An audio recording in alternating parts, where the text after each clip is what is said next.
지난주가 나와 나 자신과의 관계였잖아요. 어떠셨나요? 좀 한 주간은 나 자신을 하나님의 눈으로 바라보며 사랑하셨나요? 이게 쉽지는 않습니다. 연습이 필요합니다. 연습. 그래서 계속되는 훈련은 무엇이냐면 내가 내 자신을 바라보는 기준을 마련을 하는 것이 아니라 세상에서 나를 이제 바라보는 그 기준에 나를 맞추는 것이 아니라 하나님께서 나에게 무슨 말씀을 하시는지, 나를 어떻게 인식하고 여기시는지에 대한 것들을 계속해서 훈련해 가셨으면 좋겠습니다.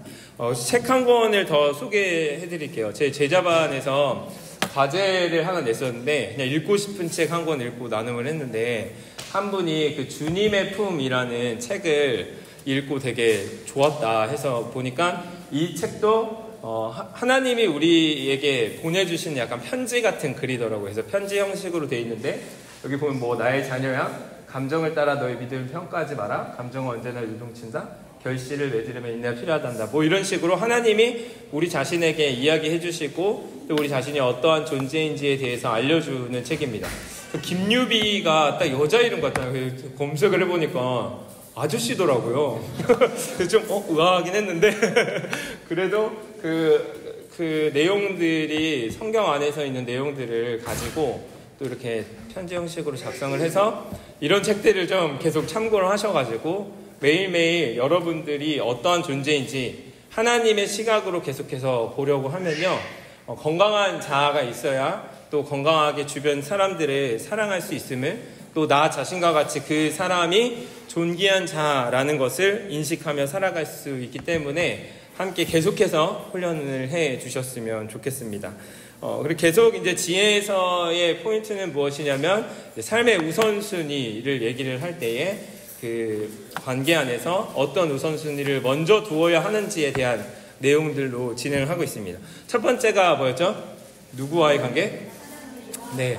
하나님과 나와의 관계가 사실 명확하게 정리가 돼야 그 안에서 나를 사랑할 수 있는 나 자신과의 관계를 제대로 맺을 수 있게 됩니다.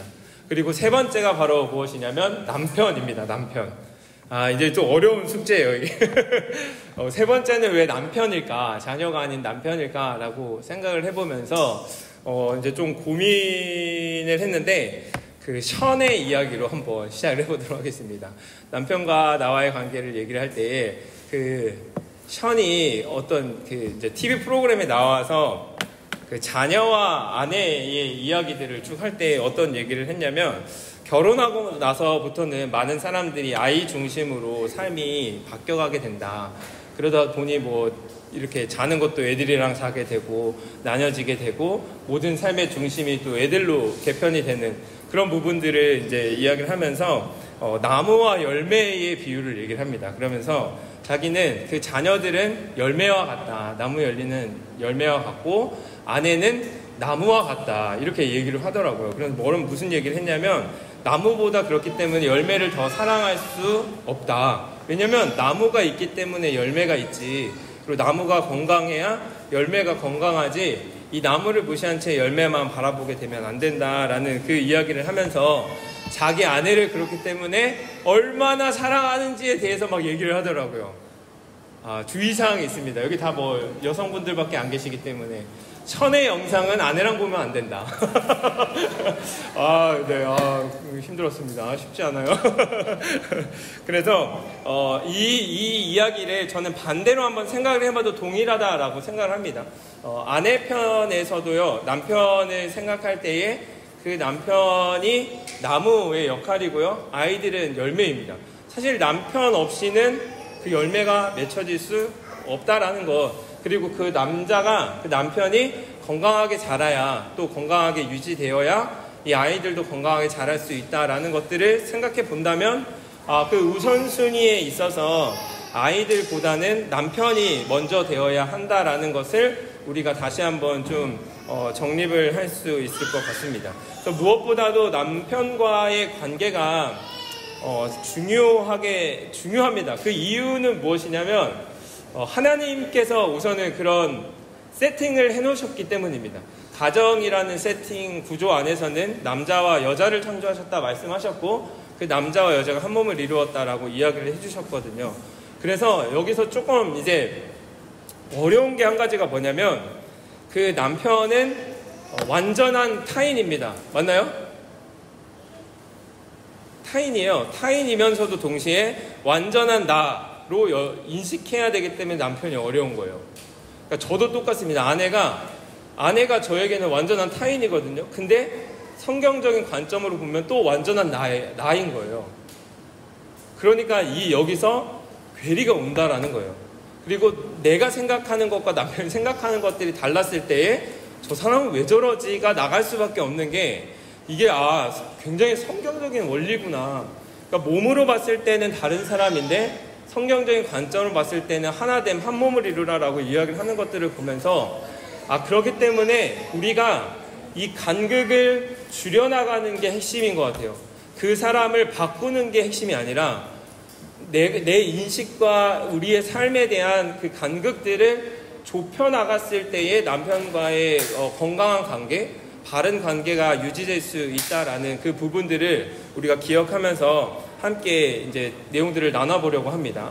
그래서 우리에게 이제 그 필요한 것은 무엇이냐면 성경적인 기준입니다. 남편과의 관계 안에서도 제일 중요한 것은 성경적으로 그렇다면 하나님께서 왜 남편을 허락하셨는지, 왜 아내를 허락하셨는지를 살펴보는 게 되게 중요한데, 그 큰 그림은 성경에서 분명하게 그려주고 있지만, 두 번째 문제는 뭐냐면 구체적인 방안에 대한 제시를 해주고 있지는 않습니다.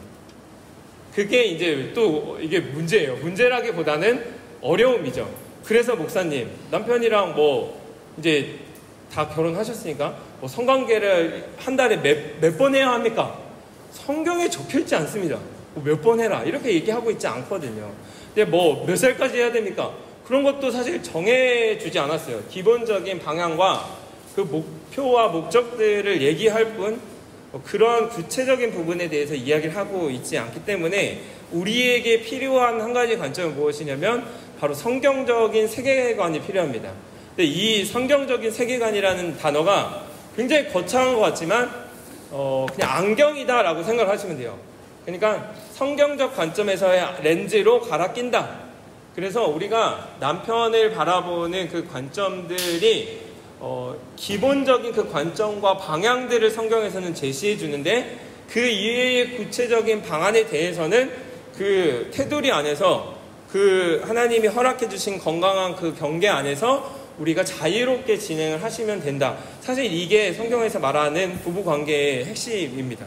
이 부분을 한번 살펴볼 때에, 그렇다면 성경적인 관점이 무엇이냐라고 얘기를 할 때에 이 세 가지를 이야기를 할 수 있습니다.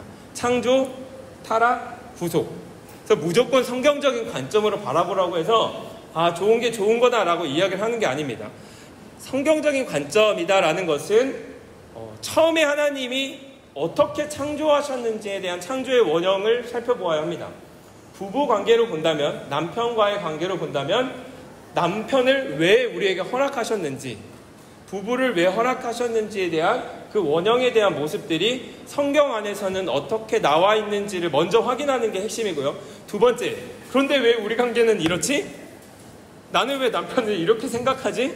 나는 왜 아내를 이렇게 생각하지? 라고 했을 때 이 부분에서의 문제는 죄, 타락에 대한 부분. 그래서 우리가 죄를 지어서 어느 부분이 일그러졌고 어느 부분을 잘못 생각하고 있는지를 정확하게 진단하는 게 굉장히 중요합니다. 그리고 마지막 구속은 그 일들을 위해 예수 그리스도께서 이 땅에 오셔서 우리의 부부 관계를 어떻게 회복해 가셨는지에 대한 것들을 이해하고 또 그것들을 받아들이는 과정이 바로 성경적 세계관이다라고 이야기를 할 수 있을 것 같습니다. 어렵지 않으시죠? 다른 예로 들어서 정치는 좋은 건가요? 나쁜 건가요? 정치 좋은 거예요? 나쁜 거예요? 교회에서 정치 얘기하면 돼요? 안 돼요? 해도 돼요. 해도 되고 정치는 좋은 겁니다. 하나님이 우리 사회를 건강하게 유지시키기 위한 도구로서 정치를 우리에게 허락해 주셨다라는 거죠.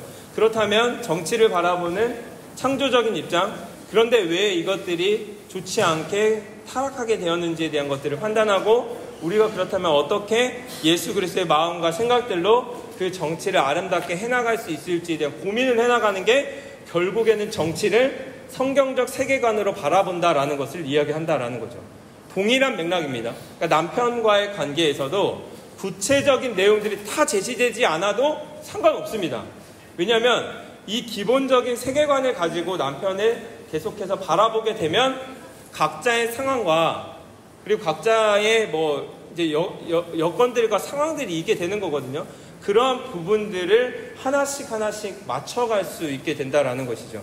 저는 이것이 진리라고 생각을 합니다. 그래서 이 부분에 대한 것들을 함께 고민하면서 나아갔으면 좋겠는데요. 첫 번째는 그렇기 때문에 부부의 원형입니다. 그러니까 그 하나님이 창조하셨을 때의 부부의 원래 모습이라고 생각을 하시면 되겠죠. 그 모습을 우리가 살펴보아야 하는데요. 창세기 2장 18절을 한번 같이 읽어보도록 하겠습니다. 같이 읽겠습니다. 시작. 여호와 하나님이 이르시되 사람이 혼자 사는 것이 좋지 아니하니 내가 그를 위하여 돕는 배필을 지으리라 하시니라. 혹시 에어컨 좀만 줄여주실 수 있어요? 네. 창세기 1장에 하나님이 온 우주 만물을 창조하시고 2장에 보면은 이제 여자를 창조하는 그 내용들이 쭉 등장을 하는데, 그때 아담의 모습을 보시면서 사람이 혼자 사는 것이 좋지 아니하니 그를 위하여 돕는 배필을 만들겠다라고 이야기를 하고 있는 것입니다. 결국에는 이전에도 제가 다시 한번 말씀드렸지만 다시 한번 말씀드리면 왜 남자와 여자가 결혼합니까? 라고 얘기를 했을 때 창조주 하나님의 기본적인 세팅이다라고 이제 인식을 하시면 될 것 같아요. 그 이유는 사람이 혼자 사는 것이 좋지 못하였기 때문에 남자를 창조하셨고 그 다음 여자를 창조하셨는데, 그 여자의 창조하셨던 그 이유와 그 역할들이 뭐냐? 돕는 배필로서 그를 창조하셨다라고 이야기를 합니다. 이제 여기서 이제 그 발작 버튼이 눌려지는 분들이 있어요. 너가 왜 도와? 남자가 도와야지. 이런 인식들이 있을 수 있겠지만, 이런 부분에 대한 바른 인식은 무엇이냐면, 하나님께서는 분명히 존재론적으로는 남자와 여자를 동일하게 창조하셨습니다. 그 부분에서는 인정하시나요? 존재론적으로는 동일합니다. 근데 다만 역할의 차이가 있을 뿐입니다. 그리고 이제 이 현대사회를 또 살아가는 여성들로서 각자의 역할과 또 특별히 이제 직업을 갖고 있는 부분들로 생각을 해본다면 오히려 반대의 경우가 있잖아요. 여성분들이 이제 직장 생활을 하시고 남성분들이 육아를 하신다던가 굉장히 다양한 형태의 모습들이 등장을 함에도 불구하고 가정을 바르게 세워나가는, 그러니까 창조의 원형입니다. 지금의 우리의 모습이 그렇다는 게 아니라 하나님께서 처음 가정을 창조하셨을 때에는 남자를 먼저 창조하셨고 여자를 창조하실 때에 돕는 배필로서 여성을 창조하셨다라는 것들을 이야기를 하는 거예요.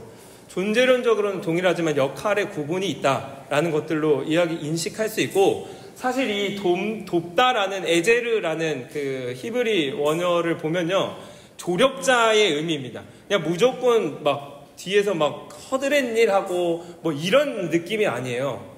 그 한 공동체가 건강하게 잘 유지될 수 있도록 다양한 방편들로 도와주는 그러한 그 공동체의 의미를 가지고 있습니다. 그렇기 때문에 돕는다고 해서 너가 2번이고 3번 이런 느낌으로 인식을 하시면 안 되고, 기본적인 관점은 하나님 앞에서 남자나 여자는 동일한 사랑스러운 자녀이고 그 어떤 사랑에서 끊어낼 수 없는 자임을 이야기를 하고 있습니다. 다만 그 역할의 차이가 어떤 것들이 있는지에 대해서는 한번 다음 시간이랑 구체적인 것들을 한번 좀 고민을 해보도록 하겠고요. 어떻게 그렇다면 여자를 창조하셨는지에 대한 이야기가 나옵니다. 같이 한번 읽겠습니다. 시작.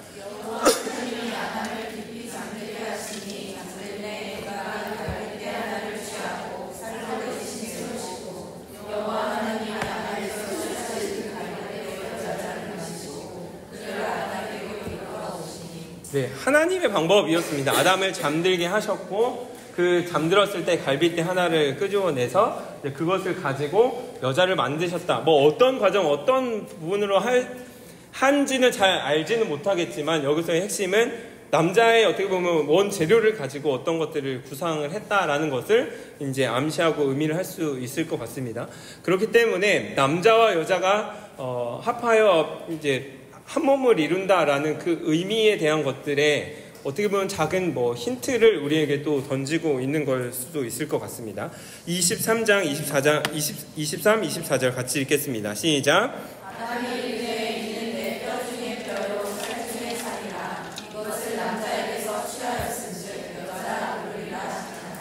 이러므로 남자가 부모를 떠나 그의 아내와 합하여 둘이 한 몸을 이룰지니라. 네, 아담도 그 하와를 보고 인식을 한 거죠. 아, 이 사람은 내 뼈 중에 뼈요. 진짜 갈비뼈를 빼서 만들었으니까 살 중에 살이로다. 당신과 나와는 하나입니다. 라는 그 사랑의 고백을 이렇게 한 것이고, 그리고 나서 24절에 보니까 남자가 부모를 떠나 아내와 합하여 둘이 한 몸을 이룰지어다 라고 이제 그 창조의 원형에서 부부의 가장 중요한 핵심적인 원리를 이제 여기서 이야기하고 있는 겁니다. 남자는 부모를 떠나서 그 아내와 합하여 둘이 한 몸이 되는 것이 가장 중요한 이 결혼의 목적이고 의미이다라는 것을 이야기를 해주고 있는 것이죠. 그래서 행복한 부부 생활이라는 그 세미나에 가보니까 파트 1을 배우는데 그 파트 1의 주제가 뭔지 아십니까? 전 사랑 이런 걸 줄 알았어요. 믿음, 신뢰 이런 걸 줄 알았는데 1과가 뭐냐면 떠남이에요. 떠남. 떠남? 왜 갑자기 떠나? 막 이러면서 이제 그 내용들을 쭉 풀어갔는데 거기서 이제 정의 내리는 결혼이라는 것이 무엇인지에 대해서 이렇게 이야기합니다. 같이 함께 읽겠습니다. 시작.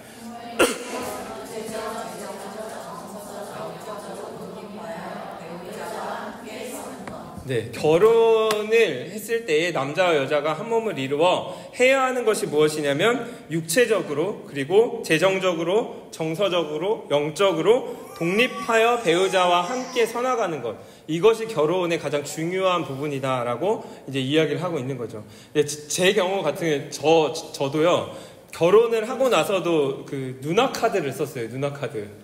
누나가 그래도 조금 버니까 그래서 누나가 그래서 그 카드를 막 쓴 거는 아니고 이제 연료 채울 때만, 자동차 운전 연료 채울 때만 했었는데 이제 결혼을 하고 나서 저는 이제 신나서 썼죠. 신나가지고 막 해맑게 우리 누나 최고야 막 이러면서 썼는데 이제 어느 날 아내가 와가지고 저한테 얘기를 하는 거예요. 이제 누나한테 좀 돌려줄 때가 된 것 같다. 그러면서 왜 우리 경제적인 형편에 이렇게 도움이 되는 걸 왜 주냐라고 했을 때 이제 이 부분에 대해서 사실 아내가 먼저 저한테 얘기를 하더라고요. 우리는 결혼을 했기 때문에 이런 재정적인 부분에서도 독립을 이룰 수 있어야 한다 하면서 바로 당장 그냥 잘라버리고 누나한테 전화를 누나 고마웠어 이렇게 하고, 이 재정적인 부분과 어떤 것들을 이제 구상해 나가고 꾸려 나가는 것에 다른 사람의 도움이 아니라 내 역할이, 그리고 아내와 그것들을 함께 구상하며 돕는 배필로서의 지혜를 같이 함께 구상을 하면서 그것들을 세워나가야겠다라고 생각을 하면서 가정의 재정 운영 방안이 완전히 이제 방향을 틀게 됐어요. 근데 동일합니다. 육체적인 부분들도 이제 사실 이 부분 예민하긴 하지만 성관계에 대한 부분들이나 이런 것들이 어떻게 건강하게 바로 세워져 나가야 하는지에 대한 부분들, 그리고 정서적으로도 동일합니다. 정서적으로 우리가 건강한 남편과의 관계가 있지 않으면 우리의 이 정서적인 것을 엄마한테 가서 엄마, 내 남편이 누가 이렇게 했대 막 하면서 이렇게 풀고 있는 그 과정들, 혹은 진짜 친구들이나 아니면 주변 사람들한테 그냥 남편에 대한 것들을 막 정서적인 것들을 이제 풀어내 버리는 순간 남편과의 건강한 정서적 연대와 분리와 떠남에 대한 것들을 해나갈 수 없게 된다는 거죠. 영적인 부분도 동일합니다. 그러니까 분명히 저의 역할은 여러분들의 신앙들을 세워드리고 이끌어드리는 데에 의미가 있지만 가정에서 함께 남편과 또 아내와 함께 그 역할들, 영적인 부분들을 바르게 세워가야 한다는 거. 자녀도 동일하게요. 그냥 주일학교에 보내면 알아서, 아니면 대안학교에 보내면 알아서, 이런 생각이 아니라 영적으로도 우리 자녀는 우리 가정에서 배우자와 함께 또 남편과 함께 그것들을 어떻게 해나갈지에 대한 고민들을 할 수 있는 것, 그 떠남에 대한 것들이 굉장히 중요한 의미를 가지고 있다라는 것을 이제 인식을 하고 나간다면 하나님께서는 분명히 그 남편과 아내가 한 몸을 이루어 하나님이 원하시고 기뻐하시는 모습, 즉 하나님께 영광을 돌리고, 바로 창세기 3장에 문화명령이 내려가거든요. 정복하고 다스리고 번성하여 땅에 충만하여 그 이야기들을 해나가시잖아요. 하나님께 영광을 올려드리며 나아가는 가장 중요한 공동체는 바로 가정이다라고 이야기를 하고 있다라는 겁니다. 그래서 이 부부를 연합되어 한 몸을 이루게 하신 이유와 목적들이 바로 여기에 있다면, 우리는 그냥 뭐 교회에 어떻게 보면 소속되어 뭔가를 하는 것으로 만족되어지는 것이 아니라 남편과 함께 돕는 배필로서 여러분들이 한 몸이 되어 하나님께 어떻게 영광을 올리며 살아갈 수 있을지에 대한 고민으로 우리에게 가정을 허락하셨다라는 겁니다. 그래서 작은 교회라고 이야기를 할 수 있는 게 여기에 있다는 거예요. 가정이 작은 교회예요. 그래서 그 작은 교회들이 많이 모인 공동체가 바로 우리가 생각하는 교회 공동체다라고 인식을 하시면 될 것 같습니다. 그런데 문제는 무엇이냐? 죄의 영향력으로 인하여 우리가 생각하는 이런 이상적인 가정의 모습들이 파괴되었다라는 것이죠. 같이 한번 읽어보도록 하겠습니다. 같이 읽겠습니다. 시작. 현대의 지나는 이상은 자아요, 주제인 교리는 자율성이며 중심의 영식을 즐기는 것이며, 세 가지 주된 성소는 피와 인터넷과 영화관입니다. 그리고 가장 거룩하게 물을 끓는 행위는 무제한적인 성교 행위입니다. 그런 문화에서 예수님이 염두에 두신 결혼의 영광은 말 그대로 이해할 수 없는 것으로 여겨질 것입니다. 네, 그 결혼을 했을 때로 한번 타임머신을 하고 돌아가 보셔서, 나는 결혼을 어떻게 인식했지, 그리고 남편을 어떻게 생각을 하고 결혼을 했지, 이런 것들을 다시 한번 좀 복기를 해보시는 것들이 이제 남편과의 건강한 관계를 맺어가는데 굉장히 중요한 역할을 합니다. 그래서 다양한 이유가 있겠지만 어떤 분들은 도피성으로 결혼하신 분들도 있습니다. 어떤 분들은 정말 사랑해서 결혼을 한 분도 있을 것이고, 그 전 분들은 뭐 정말 혼약 결혼해가지고 부모님들이 맺어줘서 뭐 결혼을 하신 분들도 있을 것이고, 뭐 다양한 상황들이 있을 거라고 생각을 하거든요. 하나님께서는 그 다양한 상황들 자체에 대해서 질책하시거나 뭔가 손가락질 하시거나 죄책감을 느끼게 하시려는 것이 아니라, 그때의 시간들을 돌아보라라고 이야기를 하시는 것은 지금 우리가 남편과의 관계를 아름답게 회복해 나갈 때에 그 첫 시작의 매듭을 잘 정리를 하고 가야 이것들이 풀려질 수 있기 때문입니다. 다양한 생각들과 관점들, 그리고 뭐 결혼식장을 어디서 하냐, 뭐 옷은 무엇을 입냐, 뭐 정말 다양한 여러 가지 고민들 안에서 결혼을 했잖아요. 결혼을 할 때에 단 한 사람도 대충 한 사람은 없습니다. 한 번뿐인 결혼식을 최선을 다해 준비를 하는데, 다만 이 부분을 준비를 안 한다는 거죠. 남편과의 그런 관계에서 하나님이 어떠한 모습으로 우리 가정을 세워가실지에 대한 부분들을 생각하신 분들도 있으시겠지만, 우리가 그냥 결혼식을 준비해 나가는 과정에 돈을 투자하고 시간을 투자한 것만큼 그 부분에 대한 것들을 고민하고 인식하지 않고 결혼하는 경우가 많다라는 거죠. 저만 그랬나요? 저도 되게 고민 많이 하고 진짜 하나부터 10까지 좀 의미부여충이거든요. 의미부여 하려고 진짜 청첩장도 제가 다시 다 만들고, 저희는 그 청첩장 그 업체에서 해주는 거 싫어가지고 옛날 사진 적고 해가지고 다 넣고 스토리 넣고 해가지고 했는데도 뭔가 이런 부분들 있잖아요. 하나님이 아내와 나를 통해 행하실 일들과 내가 아내를 어떻게 대해야 하는지에 대한 것들을 좀 고민하면서 나가지는 못했던 것 같아요. 그러니까 식에 대한 의미부여, 그러니까 결혼에 대한 의미부여는 했지만 아내와의 관계에 대한 부분들에 대해서는 전혀 고민을 안 했다라는 거죠. 그러니까 누나카드 그대로 해맑게 쓰고 있었겠죠. 해맑게 쓰고 있었어요, 정말. 그래서 이러한 부분들을 진짜 되돌아보면요, 왜 우리가 그렇게밖에 생각을 못하냐? 왜냐면 현대의 주된 우상은 자아입니다. 그러니까 내 중심적인 생각과 내 중심적인 그런 그 삶의 구조들을 가지고 우리는 살아가고 있기 때문에 이제 여기서 그건 거예요. 우리가 얼마였는데 너는 얼마였냐. 이제 이런 것부터 예민해지기 시작을 한 겁니다. 이제 서로가 그렇게도 하고, 가족끼리의 예민함들이 이제 생겨나가게 되는 거죠. 결혼의 진정한 의미가 무엇인지에 대한 고민이 없으면 이렇게 될 수밖에 없어요. 내가 뼈 땀 흘려가지고 지금 아파트 뭐 해가지고 이렇게 해왔는데 너는 도대체 한 게 뭐냐. 이제 이 예민함이 뭐 그냥 결혼에 그냥 그 인생 그냥 거기에 계속 나오는 거예요. 계속 나오는 레파토리 중에 하나. 그래서 얼마에 왔는데 이거. 그래서 당신이 뭐 그거 하는 게 뭔데? 뭐 이런 이야기들이 오고 갈 수밖에 없다라는 겁니다.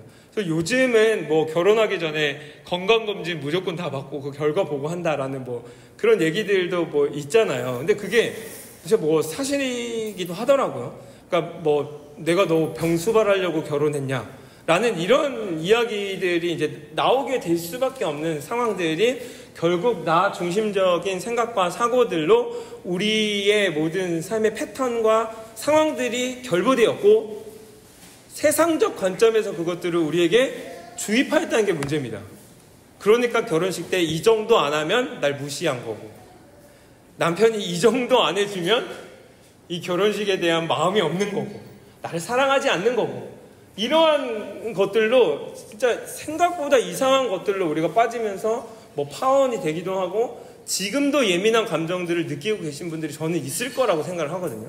그러니까 이러한 부분에 대한 걸림돌들이 하나님의 말씀 앞에서 정리되고 해결되지 않잖아요.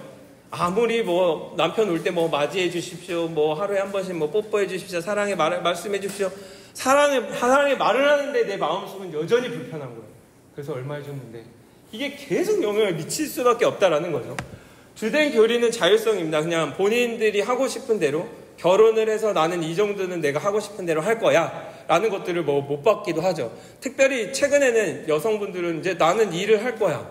뭐 일하는데 아기가 낳는 게 그거 되면 나는 애기 안 낳을 거야 라고 생각하면서 사실 딩크족들도 굉장히 많아지고 이제 그 회사 다니시는 분들은 그런 상담을 엄청 많이 한대요.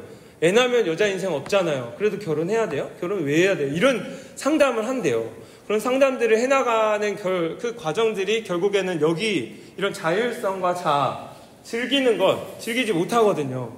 그리고 뭐 주된 성소는 3가지를 얘기했는데 이제는 이제 스마트폰으로 하나를 끝났잖아요. 이제 스마트폰 안에서의 그런 관점들, 생각들이 계속해서 우리를 사로잡게 되다 보니 이제 우리의 결혼 생활, 특별히 남편과의 관계가 잘못된 방향으로 나아갈 수밖에 없다는 거예요.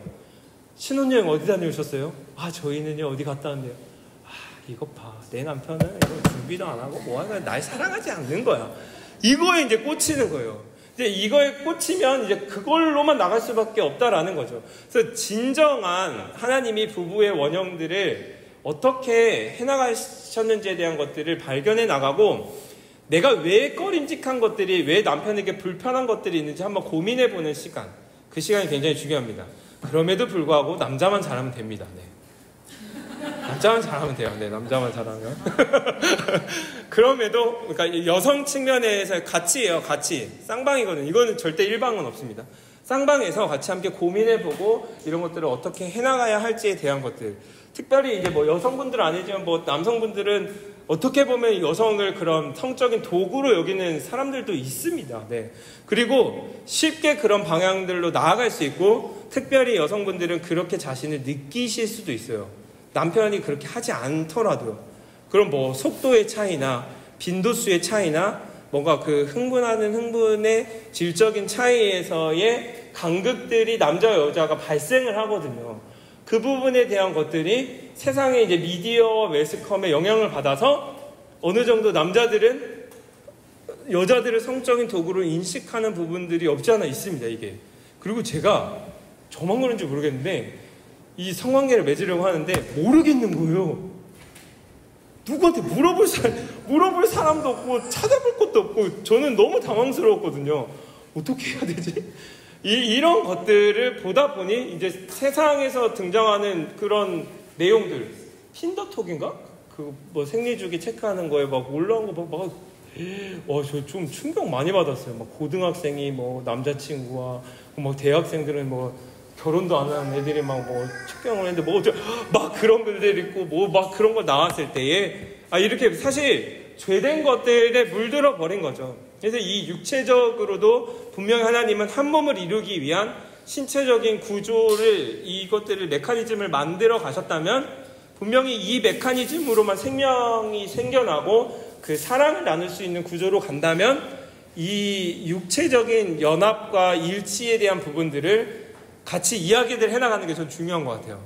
그러니까 어떤 것들을 어떻게 우리가 왜 이 부분들을 해나가고 이제 그 어떠한 관점들로 해나가야 될지에 대한 것들이 민망하고 그리고 뭐 좀 어색하고 갑자기 얘기를 하기엔 좀 그렇지만 그런 것들이 없으면 남자는 어떤 자신의 성적인 욕구들을 풀어나가는 과정들로 여성을 인식할 수도 있다라는 그 부분들을 한번 좀 고민을 해보자라는 거죠. 그래서 결국에는 결혼 생활에 특별히 남편과의 관계 안에서 내가 불편했던 부분이 무엇인지에 대한 것들을 인식해 가면요, 그것들이 이 죄된 내용들과 죄된 본성들과 결부되어지는 것들이 많습니다. 그렇다면 이제 여기에서 우리에게 필요한 것은 이 부분입니다. 같이 한번 읽겠습니다. 시작. 하나님의 계시와 성령님의 조명하시고 일깨우시는 역사가 없이 결혼의 위함과 영광을 생각하거나 느끼는 것은 우리 능력을 넘어서는 일입니다. 세상 사람들이 하나님께 배우지 않고 결혼이 무엇인지 아는 것은 불가능합니다. 네, 그렇기 때문에 뭐 주례 없는 결혼식을 비난하는 게 아닙니다. 주례가 없는 결혼식이다라는 것은 그 언약 예식 안에서의 선포되는 그 기준점이 없어진다라는 거거든요. 뭐 결혼 예식에 목사님이 가서 말씀을 하냐 안 하냐의 문제가 아니라요. 너는 이 보장을 그걸 얘기를 하는 게 아닙니다. 그게 아니라 명확한 하나님의 기준점들이 결혼을 해나가는 시작점에 선포되어지고 그 말씀을 우리가 붙들고 아름다운 결혼 생활을 유지하기 위한 것들로 나가야 하는데 그마저도 다 없애버리는 거예요. 이유는 뭘까요? 식장에서 빨리 끝내라니까. 아니면 온 사람들 불편하니까. 기독교 예식으로 하면은 불편해하니까 안 믿는 사람도 오는데 그런 것들을 그냥 다 고려하고 뭐 식장에서도 빨리 사진 찍고 뭐하고 40분 만에 끝나라고 하니까 뭐 다 빼요. 요즘은 진짜 뭐 축복송 다 빼고 당신 사람들 다 빼고 뭐 특송도 1명 이상 뭐 2명 이상 절대 안 되고 몇 분 이내로 다 해야 되고 이러한 사회적인 구조 안에 우리의 모든 결혼식이 다 맞춰진다라니까요. 이게 문제다라는 거예요. 결혼식에 막 뭔가를 빼고 넣고에 대한 문제라기보다는 우리가 이 결혼에 남편과의 하나됨과 연합되어짐에 대한 부분들을 어떻게 인식하고 있는지에 대한 그 고민들로부터 이것들이 이제 시작되어야 한다라면 무엇이 중요하고 무엇이 중요하지 않는지에 대한 것들을 잘 구분하여 정리해 나갈 수 있는 지혜가 필요한데 그 기준점은 하나님의 계시, 성경 말씀입니다. 말씀과 성령님의 조명하시고 일깨우시는 역사. 그러니까 깨닫게 해주시는 은혜가 있어야 합니다. 머리로만이 아니라 깨닫게 해주시고 마음으로 그렇지. 그렇게 해야지. 남편을 나는 이렇게 대해야지. 이렇게 섬겨야지. 이렇게 사랑해야지라는 것들을 성령께서 일깨워주시고 깨닫지 않으면 결혼이 무엇인지 아는 것은 불가능한 게 사실입니다. 오히려 그 의미를 알아가는 게 더 신기한 거예요. 그분들이. 그런 면에서 본다면 우리에게 필요한 것은 남편과의 관계에서 어떻게 보면 지금 막 결혼 다 하셨는데 왜 또 결혼식 얘기를 하고 결혼 얘기를 하냐, 이 부분에 대한 고민과 점검이 성경적인 것 안에서 그리고 성령의 역사하심과 감동하시는 것 안에서 깨달아져야 한다라는 이 부분을 얘기를 해드리고 싶었던 겁니다. 3가지를 정리하고 마치도록 할 텐데, 그렇기 때문에 첫 번째는 결혼은 하나님이 하시는 일이다라고 우리는 이야기를 할 수 있을 거거든요. 성경 전체적인 맥락에서 봤을 때 성경은 하나님이 하시는 일이다. 그 이유는 무엇이냐면 일단 1번 하나님의 세팅이었기 때문입니다. 남자와 여자를 창조하시고 한 몸을 이룰 것이다 라고 이야기를 해주셨던 하나님의 세팅이었기 때문이고, 두 번째는 하나님이 마치 신부의 아버지와 같이 하와를 데리고 와서 남편인 아담에게 이렇게 전달을 해주시는 그런 모습들을 보면서 하나님께서 허락해 주신 것이고 하나님께서 하시고자 하는 일이다라는 것을 우리가 인식하고 인정하며 나아가는 것입니다. 그렇기 때문에 우리의 결혼, 그리고 나에게 허락되어진 남편, 그리고 그 이후의 모든 삶도 동일한 맥락에서의 고백이 필요하다는 거죠. 하나님께서 하신 것이다. 하나님께서 허락해 주신 짝이다 라는 것들을 인식하고 이해하며 나아가야 되는 것. 불만이 많고 이 사람이랑 내가 왜 결혼을 해가지고 라고 생각하는 부분들이 있을 수도 있고, 정말 아니면 정말 사랑의 교제를 잘 나누고 계신 분들도 있을 수도 있고 다양한 상황들이 펼쳐질 수도 있습니다.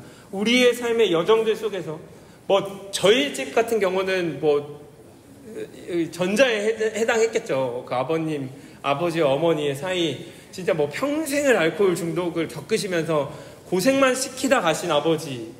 그럼에도 불구하고 제가 할 수 있는 고백, 어머니가 할 수 있는 고백은 그 모든 결혼도 하나님이 하신 일이다. 그리고 그렇기 때문에 또 제가 있고, 그리고 그러한 상황들을 통하여 그러한 고민들을 겪고 아픔을 겪는 자들에게 나가야겠다라는 그 소명을 갖고 살아가게 된 제 자신만을 보더라도요, 결혼에는 절대 실패가 없고 결혼에는 하나님이 하시는 일이다. 분명히 있습니다. 분명히 여러 가지 사유들과 어떤 육체적인 뭐 폭력들, 뭐 경제적인 극심한 어려움들을 주는 과정들 속에서 이혼을 할 수도 있습니다. 이혼을 했다고 해서 잘못된 거냐? 뭐 이혼이 죄냐? 하나님 짝지어진 것들을 뭐 해서 뭐 그게 되냐? 막 이러한 논의들과 논쟁들이 이제 사실 교회 안에서는 있고요. 이제 그 유교적인 문화 안에서 살아갔던 그 대한민국 사람들과 이 기독교 문화가 절묘하게 만나면서 교회 안에서의 이혼은 마치 죄인 취급을 받았어요. 절대 얘기 못 꺼내고 그런 얘기를 꺼내면 부끄러운 거고 막 사람들이 뒤에서 수근거릴 것 같은 막 이런 이야기들을 했고 막 했는데 근데 그럼에도 불구하고 다양한 상황들이 있습니다. 말하지 못하는 너무나도 많은 상황들 그 과정들이 있기 때문에 그러한 사람들에게 우리가 손가락질할 수 없고 우리도 모든 사람들은 하나님 앞에서 죄인인데 뭐 이죄가 크고 이죄가 작고 이런 건 없습니다.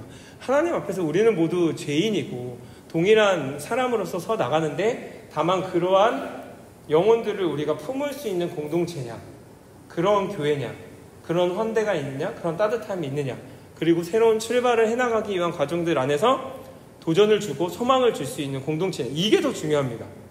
그 부분. 그리고 두 번째는 지금 결혼 생활을 잘 영위하고 계신 분들은 절대 이혼 생각, 그 책에도 나오죠. 이혼에 대한 마음 문을 닫으라. 그건 닫으셔야 됩니다. 닫으시고 어떠한 상황이든 환경이든 우리가 함께 하나님 앞에서 고민하며 또 공동체 안에서 같이 해결해 나가는 과정들이 있지만 말이 안 되는 경우들이 있어요. 그 극심한 상황들에 놓여졌을 때는 그런 선택을 하실 수도 있습니다.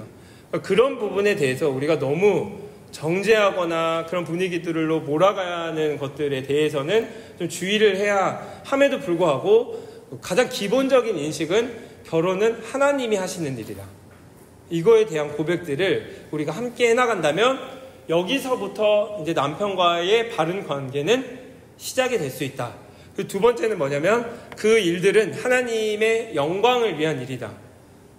사람의 제일된 목적도 영광이지만요, 가정을 이루는 제일된 목적도 하나님의 영광입니다. 그래서 돕는 배필로서 이 가정이 하나님께 영광을 돌릴 수 있도록 조력해주는 역할이 바로 아내다.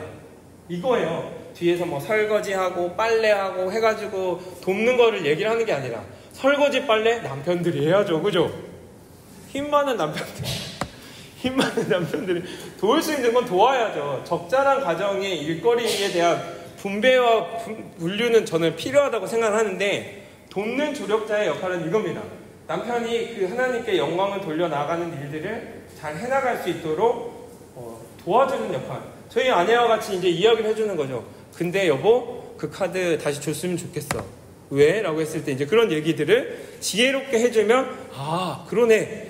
인식을 하고 깨달으면 그 가정이 바른 방향으로 나아갈 수 있도록 도와주는 역할을 하는 거거든요. 뭐 간섭하지, 막 그런 얘기가 아닙니다. 그래서 그런 부분들을 생각을 한다면 이 가정을 이루게 하신 것은 오직 한 가지 목적.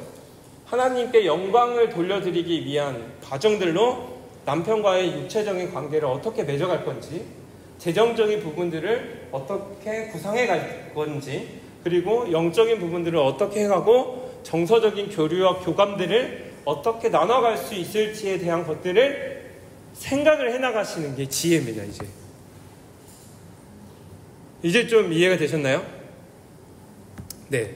세 번째는 네, 그렇기 때문에 결혼은 하나님의 신비입니다. 신비. 이 신비를 여기 분들은 다 누리고 계시는 거예요. 그 신비가 왜 신비냐면 에베소서 5장 31절 32절에 이렇게 이야기를 하고 있거든요. 같이 함께 읽겠습니다. 시작. 그러므로 사람이 부모를 떠나 그의 아내와 합하여 그 둘이 한 육체가 될지니 이 비밀이 크도다. 하나님 그리스도와 교회에 대하여 말하노라. 이 비밀이 크도다라고 하면서 이 가정에 대한 모티브가 어디까지 연결이 되냐면 예수님께서 교회를 사랑하신 것으로 넘어갑니다. 교회는 결국 우리잖아요. 우리. 예수님이 우리를 위해 십자가에 달려 죽으시고 피 흘리심으로 그 신부를 우리에게 맞아들이고 그 교회는 서로 이렇게 사랑할 수 있는 그 관계로 우리의 부부 관계를 이야기하고 계시다라는 겁니다. 그래서 그냥 단순한 남자와 여자 그리고 육체적인 어떤 교감을 나누기 위한 정도가 아니라 하나님의 그 세팅에는 이 놀라운 비밀을 알려주기 위한 하나님의 계획이 있었다라는 거죠. 그렇기 때문에 결혼을 하면 예수 그리스도의 사랑과 그 헌신과 희생과 그것들이 더 많이 느껴질 수밖에 없다라는 겁니다. 혼자서 살아갈 때는 그것들이 조금 더 그거 하는 게 뭐냐면 내가 할 수 있는 자율성과 구조들과 그것들이 있다니까요. 근데 남편이랑 결혼을 하면 그게 없어지는 거예요. 그러니까 완전한 타인인데 또 나에 대한 것들이 이제 하나가 되어버리는 순간 부딪히는 접점들이 발생할 수밖에 없습니다. 발생 안 한 게 이상한 거예요. 오히려 발생을 해서 대화를 통해서 어떤 과정들을 통해서 잘 넘어가지 않잖아요. 터집니다. 이거는 괜찮은 게 아니에요. 내가 이렇게 했는데 남편이 괜찮네?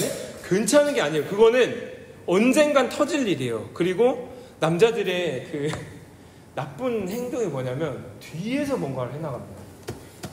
이게 뭐죠? 여자들도 똑같겠지만 남자들의 문제는 뒤에서 뒷돈을 이제 마련을 하기 시작하면 이거 큰 문제입니다. 왜냐하면 돈이 있고 없고가 중요한 게 아니에요. 이 돈을 어디에 쓰냐가 문제인 거예요. 그리고 이제 뭐 현대 사회를 살아가니까 이러는 상황에서 여자친구가 생기는 겁니다.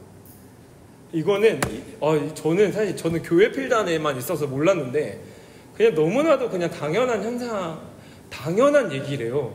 사회에서는 남자친구 여자친구가 있는 게 되게 당연한 얘기처럼 얘기가 되어지는 게 가정 안에서의 어떤 것들이 해결되지 않으면 이제 여기서 해결될 수밖에 없는 겁니다. 이 뒤에가 진짜 무서운 거예요. 그래서 이 부분에 대한 것들을 이제 차단하기 위해서는 우리가 가정을 어떻게 건강하게 해결해 갈지에 대한 구조들을 잘 만들어 가시는 게 이제 지혜로운 여성, 그 잠언 31장에 나오는 현숙한 여자의 이제 핵심입니다. 그래서 뭐 남자들에게 맛있는 음식 남자들도 해줄 수 있죠. 왜 맛있는 음식을 해주고 뭐 이렇게 환영해주고 하라는 이유가 거기에요. 뒤에서 딴짓하지 마! 라는 것들. 딴짓하지 못하도록 돕는 베필로스의 지혜를 다른 방법들로 풀어내고 이제 표현을 해 나가라는 거죠. 맛있는 음식 사실 음식점 가면 다 있잖아요. 그거 그냥 먹으면 되는 건데 그것이 아니라 가정을 건강하고 아름답게 세워가기 위한 내가 할 수 있는 최선, 요리가 아니라 다른 걸 수도 있어요. 여러분들이 가지고 있는 그런 부분들을 가지고 이렇게 진행을 해 나가는 게 굉장히 중요하다라는 것. 그렇게 할 때에 이 비밀과 신비, 그 결혼을 통해서 하나님이 이것 때문에 우리를 이렇게 하셨구나라는 것들을 이해하고 인식하여 한 몸이 되어 완전히 새로운 모습으로 하나님께 영광을 돌릴 수 있는 것들이 구조가 만들어지게 된다는 거예요. 이건 또 둘만이 아니라 얘기들이 생기고 4명이 생기고 다 이렇게 생기면서 그 구조를 통해서 하나님께 영광을 돌린다? 이게 차원이 다르다라는 거거든요. 혼자서는 할 수 없는 일들을 또 이렇게 이뤄갈 수 있는 거. 그래서 그 부분들을 한번 고민을 해본다면 이 결혼은 결국에는 성경적인 맥락 안에서 보면 언약과 동일합니다. 언약. 그리스도가 교회에 하신 언약.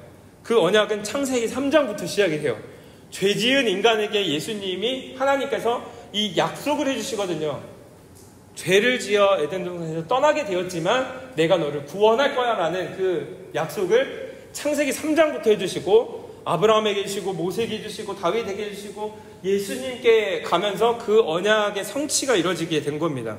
그 언약이 뭐냐면 내가 너를 죄에서 구원해 줄 것이다 라는 그 언약이었거든요. 근데 이 언약의 특징이 무엇이냐면 여기 앞에 보시면 당시 고대 근동의 언약식을 보면 소나 이 동물들을 잡아 절반에 가릅니다. 그리고 양쪽에 놔요. 그리고 중간에 길을 만듭니다. 그래서 이 길에 언약을 한 두 사람이 함께 같이 걸어갑니다. 걸어가는 이유가 뭔지 아십니까? 이 메타포로 얘기를 하고자 하는 것은 이 언약을 어길 시 죽임을 당할 것이다 라는 것들을 얘기를 하는 거였어요. 보통은 종조국과 속국이 있었어요. 더 힘이 센 나라가 속국한테 너네 뭐 곡물 얼마 바쳐? 이거 안 바쳐? 너네 죽일 거야. 이거를 얘기를 한 거였거든요. 근데 이 아브라함과 15장의 언약을 했을 때 재밌는 표현이 뭐냐면 아브라함은 품고 자고 있고 이 동물 사이로 횃불, 하나님을 상징하는 횃불만 쑥 지나갑니다. 그 이유는 무엇이냐면 이 언약 내가 한 거고 내가 다 지킬 거야. 이거를 의미하는 거예요. 이 언약의 기본적인 그 목표, 그 의미는 무엇이냐면 은혜입니다. 은혜의 언약. 하나님께서 다 하실 것입니다. 그래서 결혼은 아까 처음에 말했던 것처럼 하나님이 하시는 일이다. 하나님이 그 모든 일들을 다 해나갈 거야. 너네가 조금 뭐 잘못된 길로 나가고 해도 내가 그 결혼, 내가 너와 남편과의 관계 다 인도해 갈 거야. 이끌어 갈 거야. 너의 그 모든 죄 내가 다 해결해 줄 거야. 라는 것들을 이제 이야기를 하는 그 언약을 이야기를 하고 있다라는 겁니다. 그렇기 때문에 예수 그리스도께서 십자가에 달려 죽으시고 우리를 위해 구원하신 그 모든 사실도요, 우리의 어떤 행위나 노력이 아닌 하나님의 전적인 은혜로 그 일들을 이뤄가셨다라는 것을 기억을 한다면요, 이제 이 부분이 핵심입니다. 남편과 내가 어느 정도로 섬겨야 합니까? 어느 정도로 내가 도와야 합니까? 라고 얘기를 했을 때 그 기준점은 그 언약을 이루신 예수 그리스도, 그리스도께서 나에게 하셨던 것처럼, 그리고 그리스도께 우리가 그 은혜에 보답하여 그분께 우리의 목숨을 바치고 생명을 바친 것처럼 그 기준이 바로 성경에서 말하는 부부관계에서의 기준점입니다. 그렇다면 이게 예수님은 죽기까지 순종을 하셨거든요. 그 일들을 이뤄나가기 위해서. 그래서 우리가 남편을 어떻게 사랑해야 하냐? 예수님이 우리를 위해 죽기까지 순종하셨던 것처럼 우리는 순종해야 하고, 남편도 동일합니다. 쌍방입니다. 왜냐하면 성경에서 에베소서에 이야기를 하고자 하는 것은 피차 복종할지니라라고 이야기를 하고 있거든요. 서로가, 각자가 서로의 역할들 안에서 서로가 서로에게 복종해야 하는 그 모습들로 나아가게 된다면 하나님이 원하시고 기뻐하시는 가정으로서의 모습들이 건강하게 세워져 나갈 수 있을 거라고 저는 확신합니다. 이 부분을 오늘은 어떻게 보면 이렇게 약간 그 개관처럼 제가 진행을 해드렸다면, 다음 주에는 조금 더 구체적인 내용들 안에서의 가이드들과 이야기들을 해볼 수 있으면 좋겠다라는 생각을 하게 됩니다. 그래서 혹시 궁금하시거나 고민되는 거 있으면 그 섬김이 분들 통해서 저한테 뭐 물어보셔도 되고요. 다음 주에 뭐 이런 부분 좀 다뤄줬으면 좋겠다는 거를 미리 알려주시면 좀 제가 고민해보고 전체의 맥락 안에서 그런 것들을 해나갈 수 있도록 한번 좀 진행을 하도록 하겠습니다.